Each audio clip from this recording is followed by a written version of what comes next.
Thank you for coming. Thank you to the organizer for inviting me. It's a real pleasure to be here. So I'm interested in AI, like all of you, and perhaps coming through the angle of machine learning, I've been interested in how AI can come about through learning, and which is probably why I've spent more time in conferences like NIPS and ICML than each guy in the past.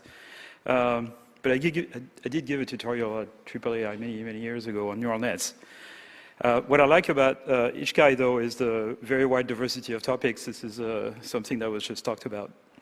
So it's a real pleasure to be here.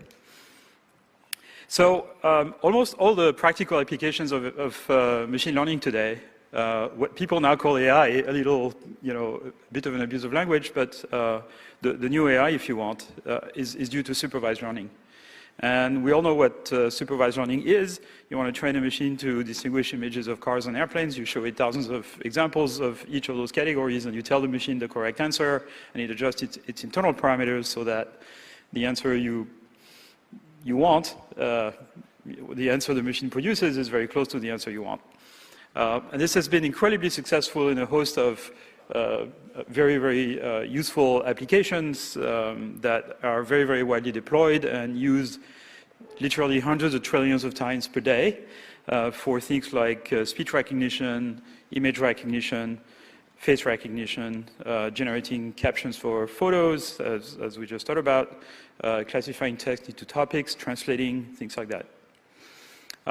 So what deep learning has allowed us to do is kind of break the old models that date back to the perceptron and to statistical pattern recognition, where the way you have to build your system is by taking the raw data, handcrafting a feature extractor that basically constructs a representation, an appropriate representation of the raw input, so that it can be digested by a relatively simple learning algorithm, like say a linear classifier, nearest neighbor, a tree, or something like that. And what deep learning has allowed us to do is replace this by a cascade of modules, all of which are trainable, and they're trainable end-to-end. So by using simple gradient descent, it's really nothing complicated.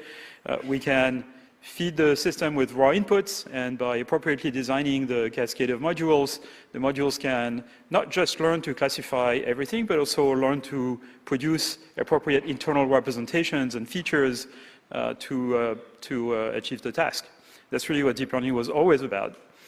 And what's quite surprising there is that the ideas for this go back a long time. They go back to early attempts in the 1950s by people who became very prominent in the AI community of trying to build neural nets. And so what's a little surprising is that you can build those fairly complex systems out of essentially two basic operations. One is just a linear operation. So imagine your system is built out of is basically represented by a vector. You compute weighted sums of the components of those vectors with various coefficients. You pass them through a nonlinear function, and that each of those elements is sort of an elementary classifier, if you want, and you stack many of those classifiers, and that's what constitutes a neural net. So essentially, there's two kinds of operations: linear operations, take a vector multiplied by a matrix, and then pointwise nonlinearities, take a vector and pass every component of that vector through a very simple nonlinearity. In modern neural nets, this nonlinearity is essentially just a half-wave rectifier. So it's very simple. And the amazing thing is that it works at all. So there is an interesting paper by Minsky and Selfridge from the 1950s, where they say, well, this idea of hill climbing, they call hill climbing what we now call gradient descent, but it's the same thing, is never going to work because you're going to get trapped in local maxima at the time, right? Now local minima, but it's the same thing. And so they have this beautiful drawing where, hand-drawn, where you have sort of a peak and a mountain, and then it's surrounded by a ridge, which is in the shape of a ring, and they say you can never get to the maximum because of a ring. So this was an interesting intuition that a lot of people have had until fairly recently, but it turns out to be wrong. In very high dimensional spaces, it's actually quite hard to have bad local minima. And that's one of the theoretical mysteries of neural nets, which is that when you make them considerably bigger than necessary, they work really well. They're very easy to optimize through gradient descent, and you never have local minima problem. There's a lot of mathematicians and physicists who are, and theoreticians of various kinds who are thinking about this problem, and there's some intuition about it, but it's a bit of a counterintuitive notion. So if you don't put any structure in your system, you just stack linear, nonlinear operations. So what I should say, the way we're going to train this, and I'm sure many of you are aware of this, is we're going to train this through gradient descent, have some sort of cost function that measures the discrepancy between the answer we want and the answer we get, compute the gradient of that with respect to all the coefficients of all the matrices in the entire system, and then take one step of gradient. We do this either sample by sample or block by block, which is the idea of stochastic gradient descent. And one thing we quickly notice is that if we want to apply this to things like images or text, we have to put some structure in the matrices here so that they're not full matrices because the vectors are very, very large. So one such idea goes back, is something I'm associated with, goes back to the late 80s. It's the idea of convolutional networks. And this is a sort of vintage early 1990s convolutional net. So it's been trained to recognize handwritten digits. And what you see here are the various layers in that system. The input is on the left. And then you have the first layer, which is the first column. And the operation performed by each of those layers is a convolution, which is a special case of a linear operation. And then a pointwise nonlinearity, which in this case happens to be a hyperbolic tangent. Each of those 6 maps that you see in the first layer has a different set of coefficients to perform the convolution, and all of those are learned end-to-end using gradient descent. And you stack layers of convolutions and nonlinearities. There are special types of convolutions in between that we now call pooling, where all the weights are constrained to be equal, and so that has the property of basically aggregating the response of some filters in an area, and then those are subsampled so as to reduce the spatial resolution of the representation. And as you go up the layers, you get representations that are of parts of the input that are more and more global, more and more abstract, and you sort of force the system to kind of build those hierarchical representations. So we obtained really good results with this in the 90s for handwriting recognition. Why handwriting recognition? That's basically because that was the only thing we could put our hands on, the only data sets for which there was more than a few thousand samples, or a few hundred samples, I should say. And fairly quickly we realized we could use this not just to recognize single objects, but also multiple objects, multiple characters. So and that's going to be important because that meant we didn't need to have a prior pre-processing where objects would be segmented. We could show to the system multiple objects and then train it using sort of a sliding window approach, if you want, to detect individual objects that were centered in the window and then ignore the ones that were on the side. And that system kind of spontaneously can recognize, in this case, multiple characters, but as we'll see later, multiple objects, and also separate automatically figure from ground. So that was working really well. So pretty quickly we built practical systems to recognize handwritten documents, in particular here checks. And by the mid-1990s, we fielded a commercial system at AT&T. This was done when I was working at Bell Labs. There was a company called NCR, which at the time was a subsidiary of Bell Labs that was commercializing large systems for banks to read checks, and they fielded that system. And by the end of the 1990s, the system was reading between 10 and 20% of all the checks in the US. So it's a big success story of the first wave of neural nets in the early 90s. But by the mid-90s, the machine learning community completely lost interest in neural nets for reasons that are not entirely clear, at least not entirely clear to me. Historians of technology will have to explain this one, but partly due to the fact that training those systems at the time was very onerous in many ways. It required a bit of black art a little bit, and software that had to be written from scratch at the time, that now we can use all kinds of libraries that are open source. Back in those days, open source was not particularly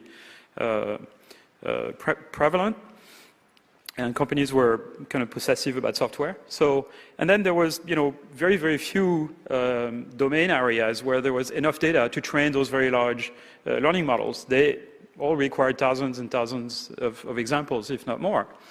So that was only practical for handwriting recognition and perhaps face detection and speech recognition, but not much else. And in fact, for speech, it didn't quite measure up with other methods for various reasons.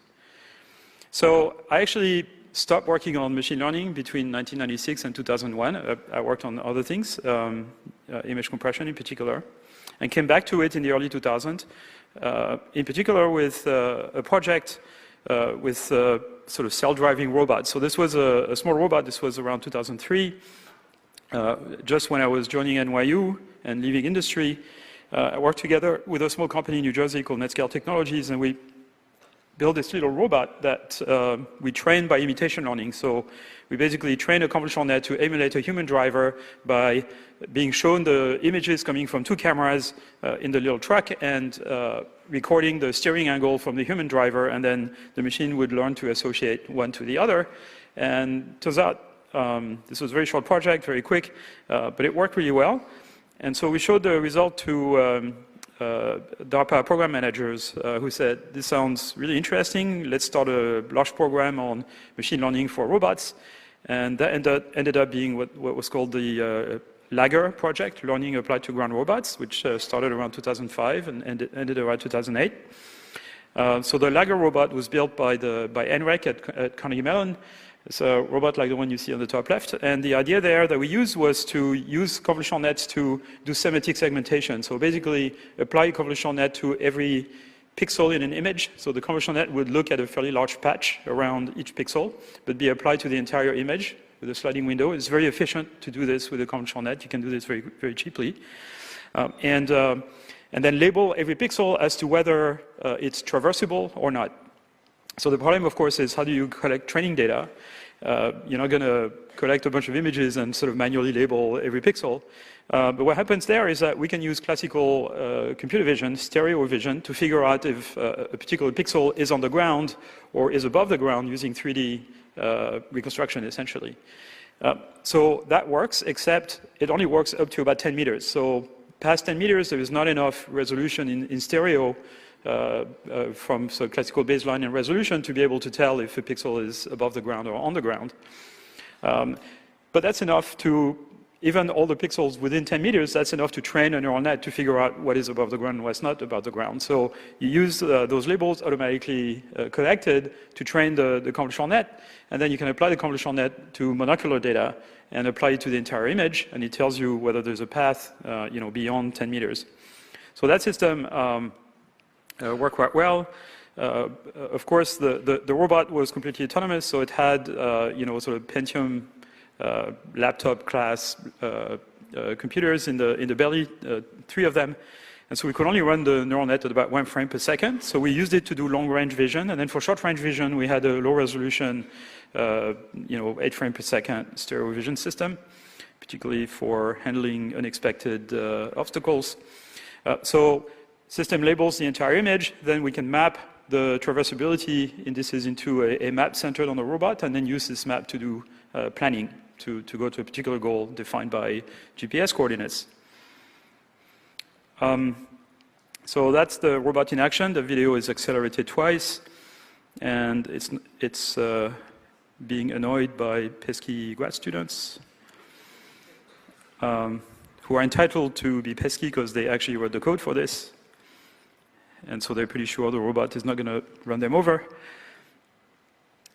So that was quite interesting and successful. That project ended in 2008, as I was saying, way before deep learning was kind of fashionable. And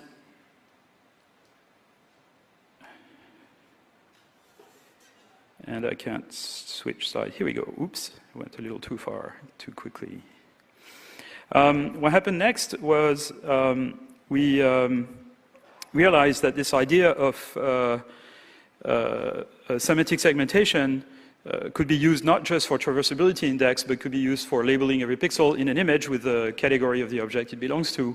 And by 2009 and 10, some data sets appeared with a few thousand images, 3,000 images or so, that were completely manually labeled at the pixel level with on the order of 30 categories. So we trained our convolutional net on this, and in fact implemented the overall system on an FPGA, so we could run fast. It could run at about 20 frames per second. And we beat the accuracy record on 3 different data sets. And so we submitted a paper to the Computer Vision and Pattern Recognition Conference in 2011. The submission was in 2010. Pretty sure the paper was going to be accepted as an oral presentation. It was actually soundly rejected by all 3 reviewers, whose main comment was, we don't know what a convolutional net is, and we can't believe that a method we'd never heard of could work so well. In essence. So then I advise my students to not submit further papers that are very sort of heavily slanted towards machine learning to computer vision conferences, because it would be a waste of time. But things changed very quickly thereafter. So what happened is that this work inspired a few people, particularly a company called Mobileye, which now belongs to Intel, which is an Israeli company, and they were one of the first to kind of build systems vision systems for cars, for driving assistance and obstacle detection. And they licensed the technology to Tesla in 2015. The 2015 models of the Tesla S actually include a convolutional net system built by Mobileye. So they were extremely fast in switching from whatever technique they were using before to using convolutional nets once they realized it was working really well. The problem they had is that they had a special chip that wasn't built to run convolutional nets, so they had to shoehorn convolutional nets onto that chip. Nowadays, they have chips that are more dedicated. Meanwhile, other companies jumped on the bandwagon, including NVIDIA and a host of startup companies and larger companies like Uber and Baidu and many others. But pretty much every single vision-based self-driving car system that you see nowadays uses convolutional nets. And that's all because in 2012, our friends from University of Toronto managed to have a very efficient implementation of convolutional nets on GPUs, on graphical processing units. They were getting speed-ups of about 100 over running them on CPUs. And that allowed them to train a very large convolutional net for the time, something with, on the order of almost 1 billion connections, and training them on the ImageNet dataset that had 1.3 million training samples, each of which has an image with a dominant object in it belonging to one of 1,000 categories. And so they stunned the computer vision world a little bit by bringing down the error rate on ImageNet by a large amount. So this was Krzyzewski, Sutskever, and Hinton from Toronto, and Jeff Hinton's group, Yoshua Bengio's group, and mine, and later Andrew Ng's group had been exchanging a lot and working together towards kind of developing new techniques for deep learning and getting things to work. They were the first to have good GPU implementations. So the error rate on ImageNet was on the order of, by some measure, which is, is the correct class among the top 5%, was around 26% error until, using kind of more classical computer vision methods until 2011. And in 2012, the Toronto group brought that down to a little over 16%. And since then, the performance has improved steadily. The error rates now are below 3%. And that can be done very easily, routinely. Now it can be done, by training in parallel in something like an hour on a network of GPUs, whereas the first version took about a month. There's been this really sort of continuous improvement in performance and a simultaneous increase in the number of layers of those networks. There's an inflation in number of layers in the depth. So in 2013, one of the best performers was the VGG network from Oxford. And then the next year, it was the GoogleNet from Google That's a play on the word on the LeNet, which was the name that my boss gave to the neural net we used at the time in the 90s. Then there was ResNet, proposed by Kaming He at the time at Microsoft Research Asia, now he's at Facebook. And then DenseNet and other things, and those kind of went from, a few layers back in the 90s, 7 or 8, to 12, 13 layers, to 20 layers in 2013, to all the way to 150 layers nowadays. Companies like Facebook and Google and others routinely use networks that are anywhere between 50 and 100 layers for image recognition. So those things are used for image recognition very, very widely. To give you an idea, Facebook users upload on the order of 2 billion photos on Facebook per day, and each one of those 2 billion photos goes through 4 convolutional nets within 2 seconds of being uploaded. One of them just tags all kinds of stuff in the image. Is it a wedding or a party or a birthday party, or is it a landscape or indoor scene or whatever, or is there a dog of a particular breed in it, is there a sailboat, there's a few thousand tags like this that are recognized. The second one does face recognition for automatic tagging of your friends. The third one generates captions for the visually impaired, so there's short descriptions of the image. And the fourth one basically detects objectionable content like violence and pornography. So it's very widely used. There's a lot of compute cycles that are spent running convolutional nets these days, and a lot of work on kind of hardware accelerations for them for that reason. And one might ask the question, why is it that we need so many layers? It's probably due to the fact that the world is essentially compositional. The perceptual world is compositional, in the sense that images are made of little edges or oriented contours, and motifs are made out of assembly of contours, and then parts of objects of assemblies of combinations of those motifs, and then objects are made of parts. And so you have this sort of combinatorial nature of the perceptual world, which applies to a lot of things in the natural world. And so that's kind of naturally represented by multiple layers. And it's always been a puzzle for me to figure out why it took so long to convince the pattern recognition community that having multiple layers was a good idea.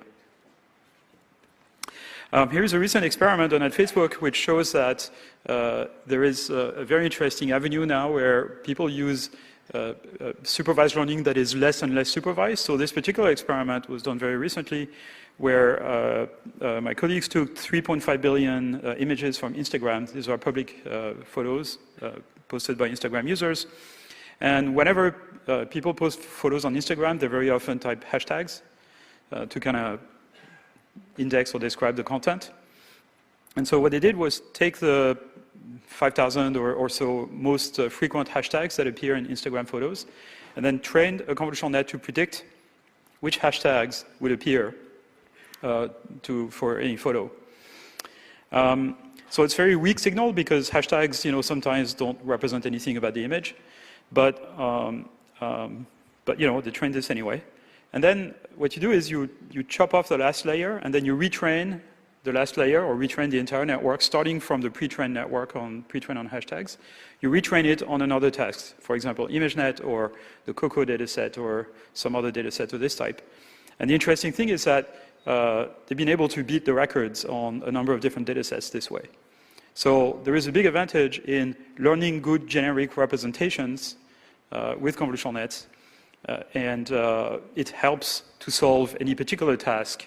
And either you get better results, or you get the same result with fewer labeled samples. This is a theme that I will come back to in just a minute. But just to complete with kind of the state of the art and the little kind of historical bit, here's some more recent work from Facebook. This is sort of a good demonstration of what current computer vision systems can do. This is a system called MaskRCNN, and it does instant segmentation. It's basically a convolutional net, also applied with a sliding window at multiple scales over the image. And it's not just trained to produce a category for what it sees in the window, but also to produce a mask of the object, the dominant object, in its viewing window. and it can produce results like this. So it not only recognizes that there are people, but it can tell that there are 7 people, and it actually draws the outline of every person, and you can easily put a bounding box around them, and it detects the baseball and the dog at the bottom, detects the wine bottle, the glasses, the computers in the back, the people, even though you can only see them partially, the backpacks and umbrellas and the almost completely occluded cars, and you can even count sheep, apparently. So it works amazingly well, and people in computer vision, I think, if you had asked them 5 years ago, would have been hesitant to say that we could do this now. But this it's quite interesting. This system is trained to not just outline objects, but also to pinpoint key points on human bodies, from which you can reconstruct sort of a skeleton of a person. And not only does that work really well, it actually works in real time on a mobile device. So what you see here is it's not a fake video. It actually runs at that speed on a smartphone, and it can track a human body in real time and sort of basically reconstruct the skeleton. This is using a sort of mobile neural net infrastructure from Facebook called Café2Go. All of this is open source. One of the good things about Facebook AI research is that most of our research is, all of our research is open. We publish everything, and we distribute most of our code in open source.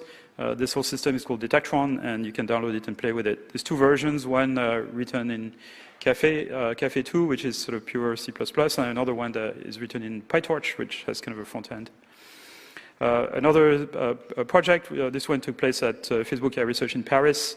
It's called Dancepose, and that consists in actually in real time, running on a single GPU at 20 frames per second, slapping a 3D mesh on any number of humans in a video. And again, this runs in real time on a single GPU, so you can change the clothes of someone or remove them, like in this case. This is work led by Natalia Neverova and Iasonas Kokinos, who are research scientists in Facebook in Paris. Now, I've talked about image recognition, but we can apply those things to other domains like translation. And if there's one thing that has been kind of stunning over the years, which is it's been a merging of the underlying techniques used by several different communities. So it used to be that speech recognition, computer vision, and natural language processing were using completely different methods, but now they basically all use neural nets. And many of them use convolutional nets. So this is a system that was developed at Facebook to do translation based on convolutional nets. It's a particular type called gated convolutional nets, which I don't have time to go into, but it works really well. It's also open source. It's called FairSec. And it's kind of a sequence-to-sequence convolutional net. It can be used for other things like text generation and various other applications. So there's tons of applications of convolutional nets and deep learning in general in medical image analysis, in driving assistance or autonomous driving, accessibility, translation, content understanding for search filtering and ranking. I talked about this. Games, of course, and a growing number of applications to science, particularly in high-energy physics, astronomy, and genomics and biology. And of course, everybody would want to build virtual assistants, but they don't quite work. So what's missing there is, we're in an AI conference, and a lot of AI is about reasoning. And what's missing from everything I talked about here is reasoning. It's basically just perception, right? It's sophisticated perception, but it's just perception. So how do we get neural nets to do reasoning? How do we marry deep learning with reasoning, really?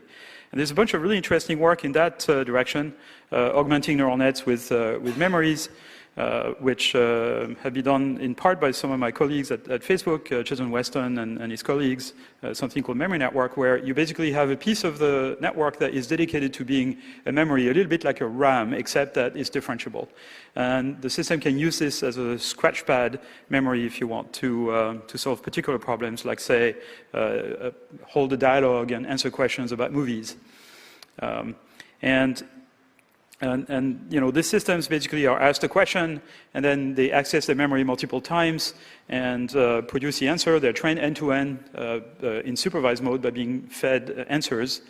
If you use those models to predict what the subsequent answer of the human person dialoguing with the system is, you can actually accelerate the learning, the training of the system to kind of produce the right answer. So if the system is able to predict what the next answers are going to be, it's able to train itself faster to answer the correct question. Another interesting work in that domain is something more recent also at Facebook. It's a work led by Dhruv Batra and David Parikh on essentially dynamically building a neural net by dynamically assembling modules, trainable modules, differentiable modules, depending on in a sort of input-dependent way. So, for example, you want to ask the system a question like, you show it an image and you ask a question. There is a shiny object that is right of the gray metallic cylinder. Does it have the same size as the large rubber sphere? And so, even as humans, to kind of answer this kind of question, we sort of have to configure either our frontal cortex or a perceptual system to kind of pinpoint the right features to look at and count the number of objects, figure out if they are near each other. So that's exactly what this does. It actually synthesizes a network depending on the question, which is a combination of differentiable modules that is meant to compute the answer. And the beauty of this is that you can train this end-to-end. You can train the system to actually produce the right set of modules on the fly. And what's interesting about this, among other things, is that what you have is some sort of dynamic network that is determined by program. And so traditionally, a neural net was something that you would define the architecture of in a static way, and then you would just run it and train it. But this thing, you write a program, and then the output of the program, and the program is going to run differently every time it has a different input. And in the background, there is a software infrastructure that figures out how to compute the gradient, essentially, of the output of this program with respect to all the free parameters in it. So that has led some people to kind of call this software 2.0 or differentiable programming. Basically, it's a new way of programming where the instructions are not really completely defined instructions, but they are parameterized modules when you write your program. And then the actual function of the program is finalized by training it on data in any way you want. So I mentioned there is a lot of open source project here. One of them, so PyTorch is the framework that we use at Facebook for deep learning, and it's open source, and it's actually a community project. Facebook is just the main contributor. There's a lot of other systems here, fast similarity search, distributed reinforcement learning. There is actually a sort of professional level Go player called Alpha Open Go that's been built with this, and it's completely open source. And others that I already mentioned. Okay, so speaking of reinforcement learning, so reinforcement learning is really has been making a lot of progress, and we saw this with the prize that David Silver accepted today, and it's really impressive what's happened. But reinforcement learning falls short of learning things at the same speed as humans, as efficiently as humans. And so a lot of the successes of reinforcement learning have been in the domain of games or virtual environments or situations where you have so much data that the number of trials is immaterial, like say ranking or things like that. So to give you an example, this is a figure taken from a recent paper from a group at DeepMind, and they have the best combination of algorithms to train a system to play Atari games, and to reach human-level performance on Atari games. The best current reinforcement learning algorithms take about 100 hours of real-time training. It's faster because you can run the games faster, but if you kind of figure out how long it would take if you played the game at normal speed, it would be about 100 hours. And this is to reach human-level performance that a human can reach in a few minutes of playing. So that's quite quite different. This is not the video I was supposed to show. For some reason, it's showing this one.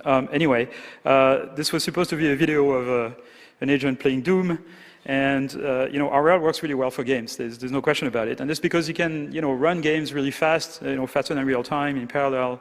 There's a lot of people working on StarCraft these days. It's much more challenging because there's several time scales. But RL is a big problem, or classical RL, or what people call model-free RL. It's hard to use in the real world because it requires many trials to learn anything. And if you were to use current versions of reinforcement learning to train a car to drive itself, it would have to run off a cliff a few thousand times before it figures out it's a bad idea. And then probably run off the cliff a few more thousand times to figure out how not to run off a cliff. And this would also apply to running over pedestrians, driving on the left, other things like that. So humans seem to be able to learn to drive with about 20 hours of training for most of us, without ever crashing for most of us. And so we're missing something, we're very fundamental.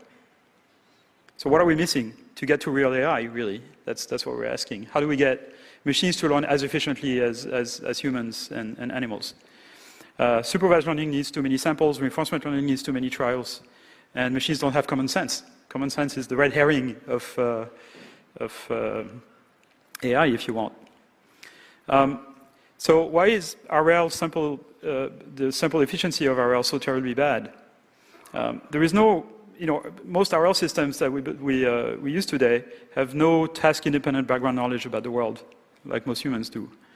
They have no common sense, which is a bit of the same thing, no ability to predict the consequences of their actions. They have to try to see if an action results in a good outcome, and no ability for long-term planning or reasoning without actually interacting with the world. So in short, what they lack is world models. If you have in your head a model of the world, you can plan in advance, you can think about the consequences of your action without actually acting and figuring out if the world is happy with it or not. You can kind of run this in your head.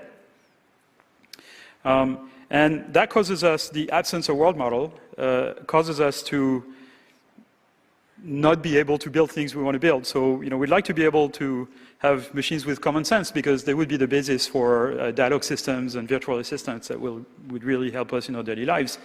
They would also probably be the basis for, dexterous robots. We can't actually build robots today that can fill and empty our dishwashers. And we certainly don't have much ideas how to get to general intelligence. So,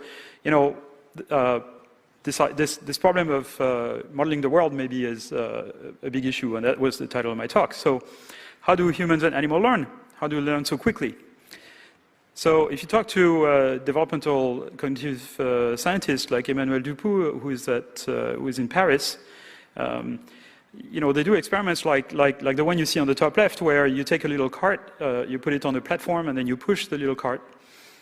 And the car doesn't fall. Of course, it's a trick, it's held from the back, but the baby is being shown this and can't see it. And babies younger than 6 months, look at this and shrug, sure, that's the way the world works, no problem. Babies after the age of 10 months or so look like the little girl at the bottom left. They're extremely surprised that the object isn't falling. And that's because in the meantime, between 6 months and 9 months, they've learned the concept of gravity. They know that an object that is not supported is supposed to fall. How does that happen? So in fact, Emmanuel put together this chart that kind of indicates at which age babies learn various concepts. So things like, face tracking happens very early, biological motion, so the difference between animate and inanimate objects, and things like gravity, inertia, occurs around 9 months or so. So all of those, what's interesting about this is that most of this is learned purely by observation. There is very little interaction of babies with the world because, before a few months old, they basically can't do anything, right? So they mostly observe, and they amass an enormous amount of background knowledge about how the world works just by watching. How do we do this with machines? And it's not just humans. It's also the case for other animals. So here is a baby orangutan here. And the animation is supposed to play. Hopefully it's going to play in a second. This baby orangutan is being shown a magic trick. and which you're going to see in a minute. Animations are not playing. Oh, well. Oh, it's even worse than this. Okay, my presentation software actually crashed. All right, hang on.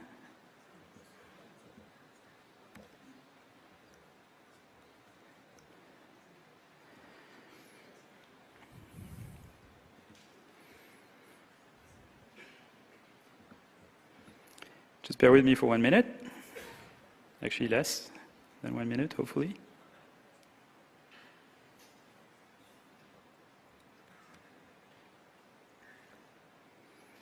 All right, so I'm not going to show you this animation. I'm not sure why it's not playing.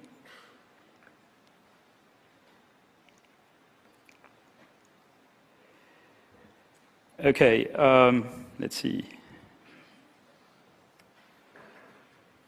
All right. So when our model of the world is violated, when we observe something that's unusual, doesn't fit with the model of the world, it makes us pay attention. Sometimes it makes us scared. Very often it makes us laugh.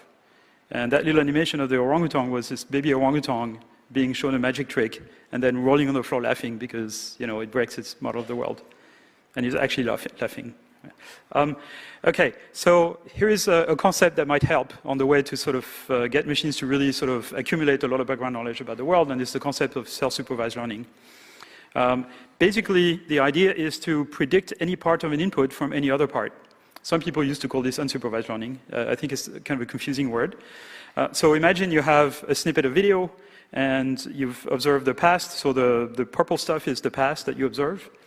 And the blue stuff is what the machine is supposed to predict. So predicting the future from the past, that's an example of self-supervised learning. And of course, you can wait to observe the future so that you can use this as kind of a training feedback signal to train the predictor, right? But you can also try to predict the future from the recent past. So you kind of pretend that you don't remember the distant past. You can try to predict the past from the present. Pretend you don't remember the past and try to predict what happened, or retrodict what happened from the current state of the world. Or you can try to predict maybe the left half of the image from the right part, or the top from the bottom. Any part of the percept that is occluded or not currently visible, you need to predict, as long as you can observe it at some point. So that's the basic idea of self-supervised learning. Pretend that there is a part of the input you don't know and predict that. And what happens there is that the amount of information you give to the machine, you ask it to predict, is very large now. And you know, in reinforcement learning, the amount of data you give to the machine and you ask it to predict is one scalar value once in a while. It's the reward, the value, basically the reward, right? You're not saying anything else to the machine. In supervised learning, you're telling it the correct answer, so it's a few bits. Even when you have 1,000 categories, it's only 10 bits. In this self-supervised learning setting, you're asking the machine to predict everything in the world from everything that it observes. And so it's just a lot more information you're asking the machine to predict, and therefore you can presumably constrain a much larger system to learn much more complex, task-independent stuff about the world. So that led me to this completely obnoxious slide, which has become a bit of a meme in the machine learning community, that if you assimilate intelligence to a cake, the bulk of the cake, the genoise, if you want, is self-supervised learning. That's where we learn everything that we learn. Almost everything that we learn is learned just by observation, by, you know, sort of self-supervised learning. We learn a little bit with supervised learning, maybe when we go to school.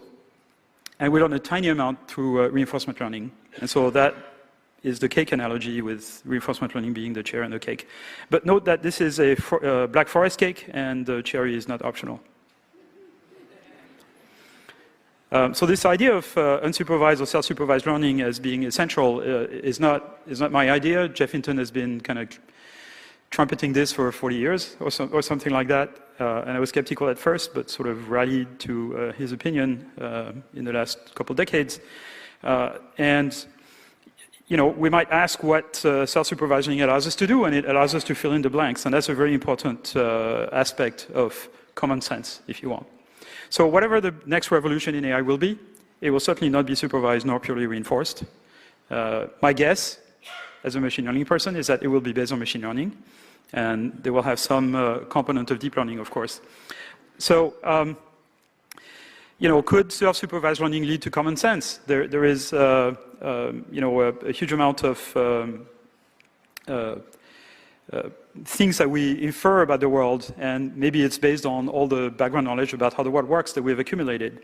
So, for example, if I say a simple sentence, John picks up his briefcase and leaves the conference room, there's a lot that you can infer about John and about the scene.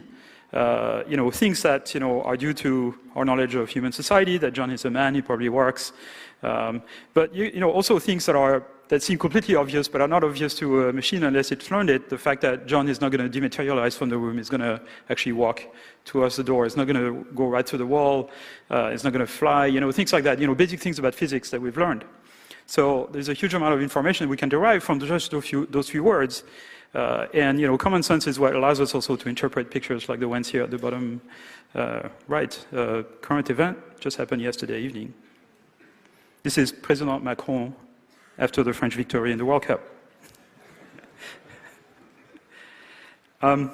So we need to learn predictive models of the world.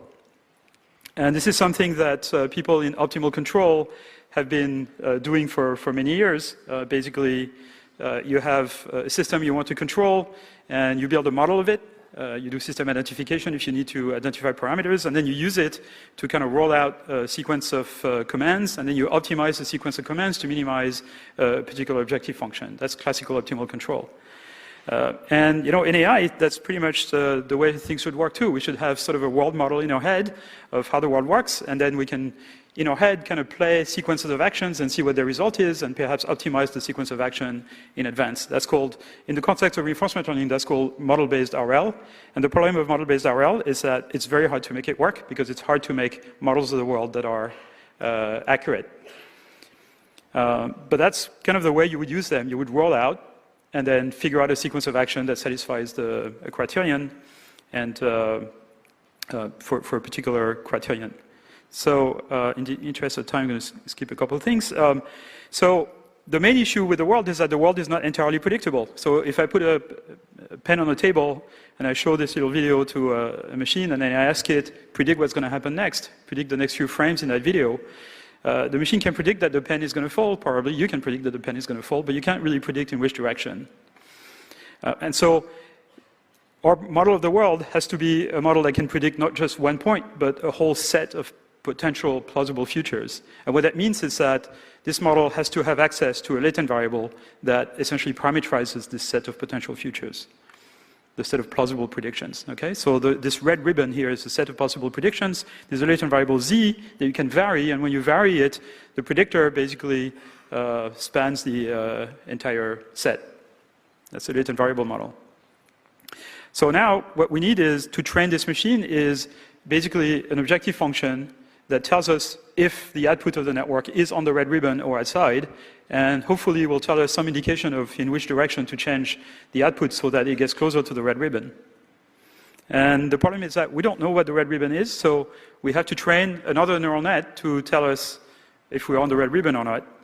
And this neural net, let's say the manifold of data, of potential plausible future, is something like this in 2 dimensions. What the machine has to learn is some sort of contrast function that looks a bit like this once it's trained, that gives a low energy. Think of it as an energy function. So it gives a low energy to stuff you observe, plausible predictions, and a high energy to everything else. Okay, so as learning goes, for this energy function, it needs to take this shape that it gives kind of low energy to things in the middle. This whole idea of training those 2 networks simultaneously, that's the idea of adversarial training.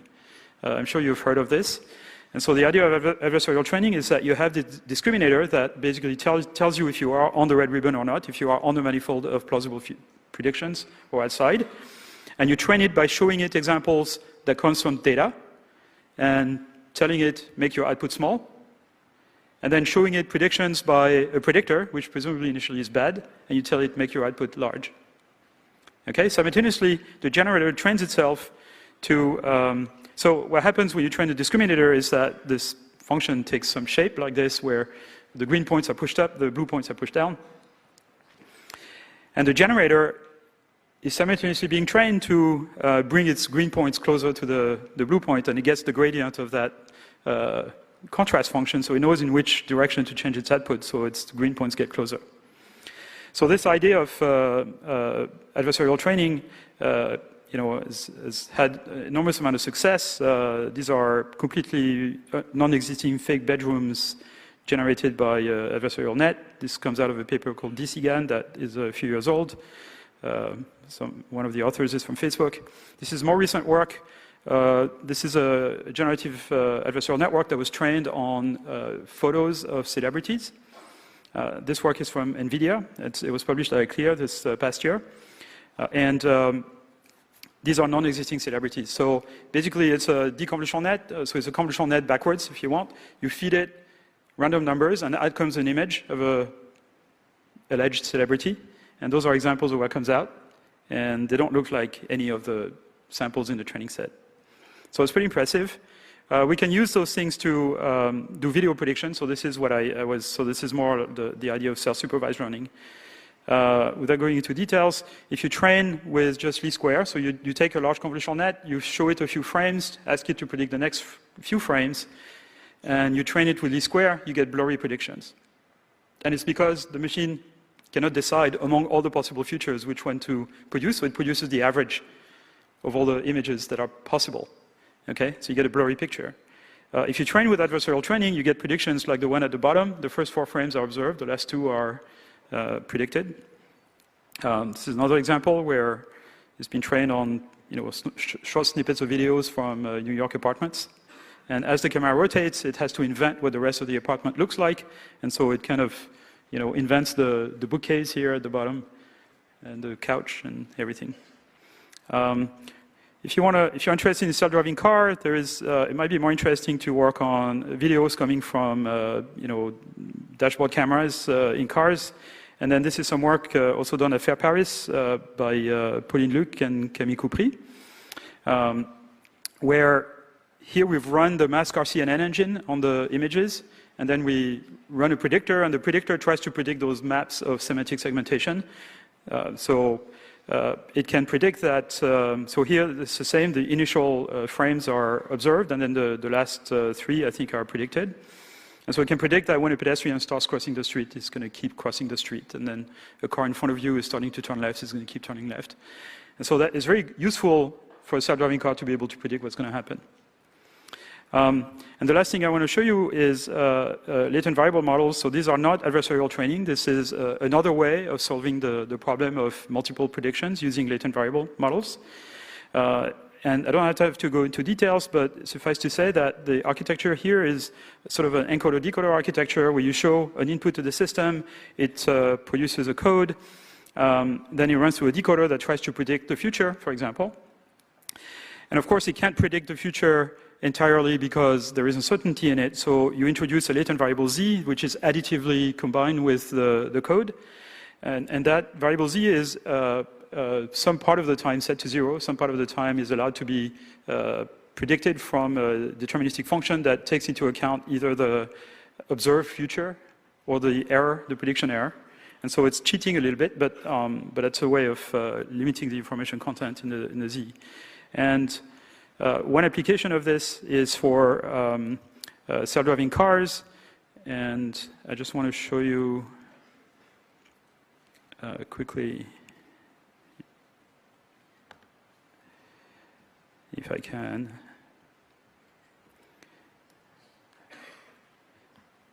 Okay. So I should have removed those animations. So basically, you have one of those prediction system, and what it sees is an environment of the car that represents all the cars surrounding our car. So our car is in the middle of a little image, and we have some picture of all the cars around it, and as well as the speed and position of our car. And we're training a word model that, given an action, which is a steering angle and acceleration, predict the next state, which is what the environment around our car is going to look like a a fraction of a second from now. And we can use the real world, of course, for that.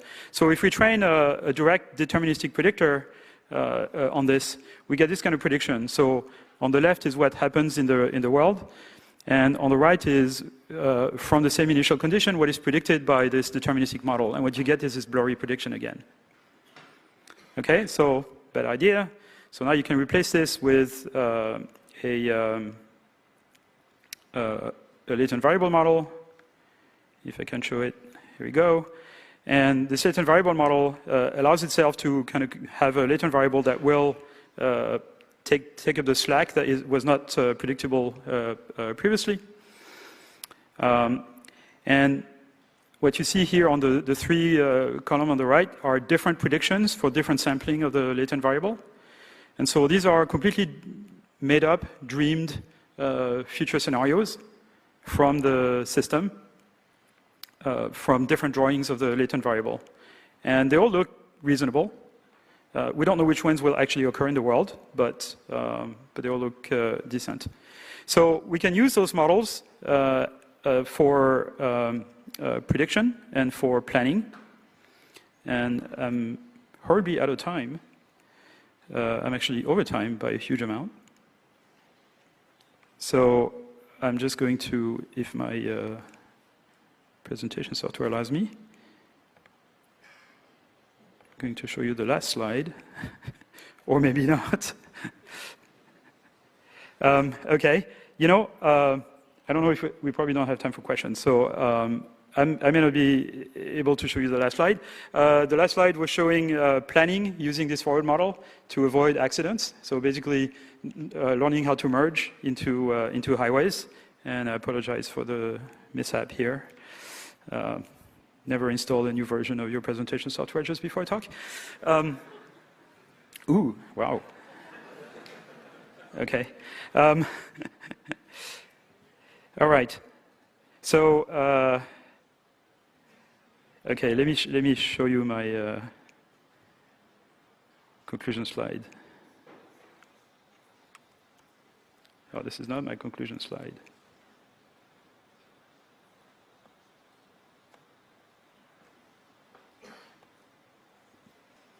This is my conclusion slide. Okay, there is a question about intelligence. The quest for understanding intelligence, whether it's human or machines, is probably one of the biggest scientific challenges of our times, and possibly one of the biggest technological challenges of our times. And the next few decades are going to be very exciting. Perhaps it's going to take 30 years, perhaps more, to reach human-level AI. But one thing that's interesting is that in the history of science, there's been a lot of domains where the science has followed the technology. So the telescope was invented before optics was invented. Optics was invented to explain how telescopes worked and microscopes. The steam engine was invented before thermodynamics. In fact, thermodynamics was invented to explain the limits of heat engines. And it became a very important, very basic branch of physics. Aerodynamics was essentially mostly invented after the airplane. Not entirely, there was stuff before. But notions of stability and lift and drag and things like this basically resulted from the fact that airplanes were very practical. Computer science, of course, resulted from the invention of the calculator, and certainly information theory from the invention of telecommunication. So what is the equivalent of thermodynamics for intelligence? Is there a science of intelligence that we haven't figured out? That's my scientific project for the next decade and a half, perhaps, that I can do useful work in research. Hopefully, maybe a little more, we'll see. I'm really looking forward to this community to make significant contributions to this. Thank you very much for your attention. My apologies to the organizers for going way over time.